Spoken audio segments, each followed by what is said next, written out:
कहानियाँ सुनना हम सबको पसंद है और उसमें से खासकर हॉरर स्टोरीज हम सबकी फेवरेट होती हैं।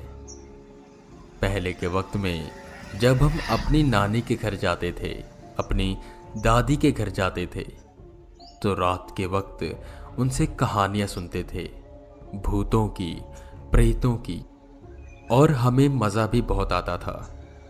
पर क्या आप जानते हैं कि कई कहानियाँ इतनी डरावनी होती हैं, इतनी डार्क होती हैं कि उसको सुनने के बाद कोई शख्स मर भी सकता है। जी हाँ, आपने सही सुना। कुछ कहानियाँ ऐसी भी होती हैं जो अगर किसी को ना सुनाई जाए तो ही ठीक।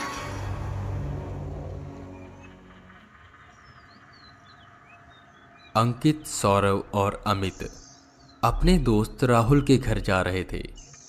राहुल के मम्मी पापा किसी काम से दिल्ली गए हुए थे, जिसकी वजह से राहुल का घर 2 दिनों के लिए खाली था।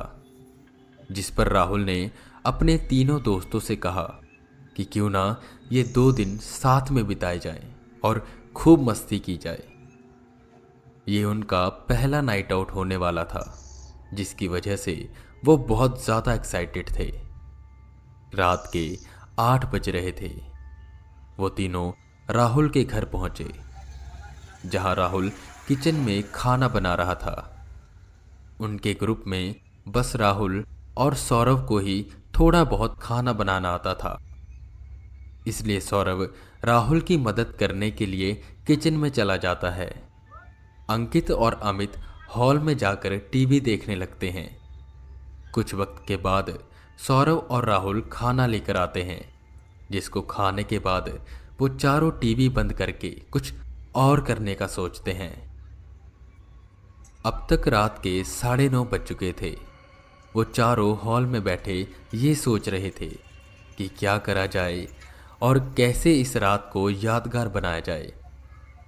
तभी अंकित कहता है कि चलो भूतों की कहानियां सुनाते हैं, जिस पर सौरव और राहुल तो हामी भरते हैं, पर अमित थोड़ा डरपोक किस्म का लड़का था, तो वो मना कर देता है। पर उन तीनों के इतना कहने के बाद वो भी राजी हो जाता है।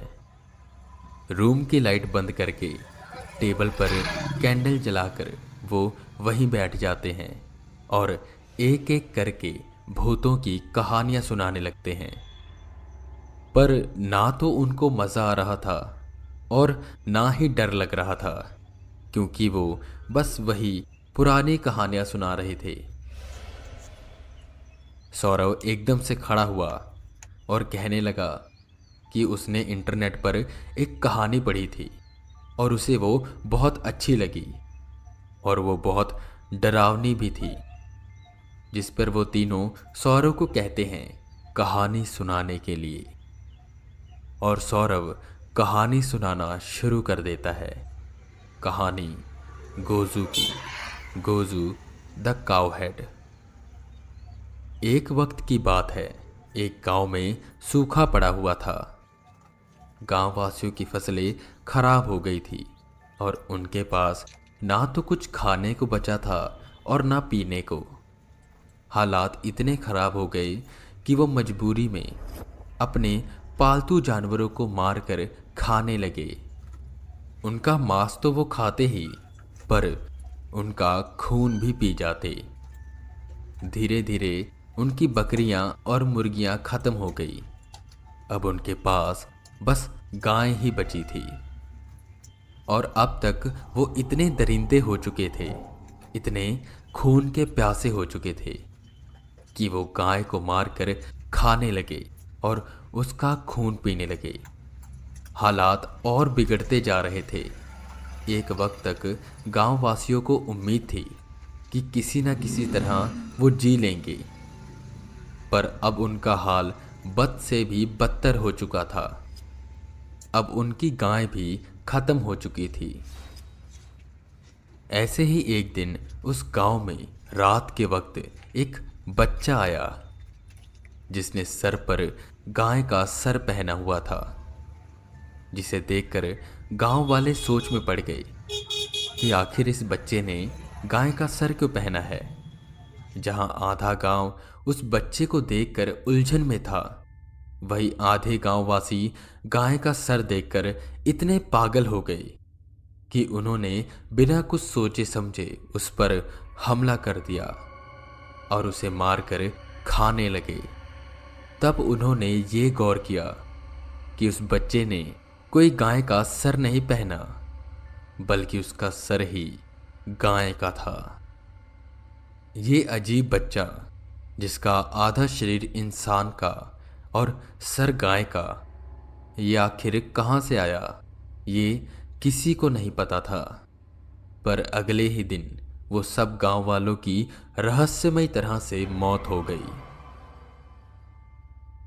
ये कहानी सुनकर अंकित और राहुल को तो मजा आ गया, पर वहीं अमित सर झुकाए बस मोमबत्ती की ओर देख रहा था।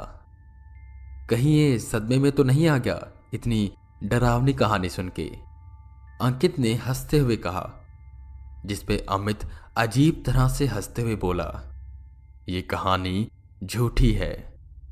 सौरव ने कहा, हाँ ये कहानी झूठी है, क्योंकि गोजू की असली कहानी किसी को नहीं पता, वो बस एक रहस्य है। अमित ने टोकते हुए कहा, पर मुझे पता है। तुझे कैसे पता? वो तीनों हैरान होते हुए अमित से पूछने लगे, जिसपे अमित ने धीरे धीरे चेहरा ऊपर किया। सौरव, राहुल और अंकित ने अमित की आंखों पर गौर किया, जो पूरी तरह से सफेद हो चुकी थी।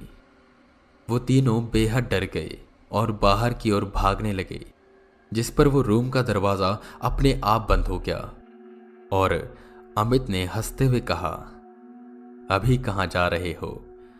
पहले मेरी कहानी तो सुन लो। और फिर अमित ने कहानी सुनानी शुरू कर दी, जिसे सुनते सुनते वो तीनों जोर से चीखने लगे और कहने लगे कि हमें नहीं सुननी तुम्हारी ये कहानी, बंद करो इसे।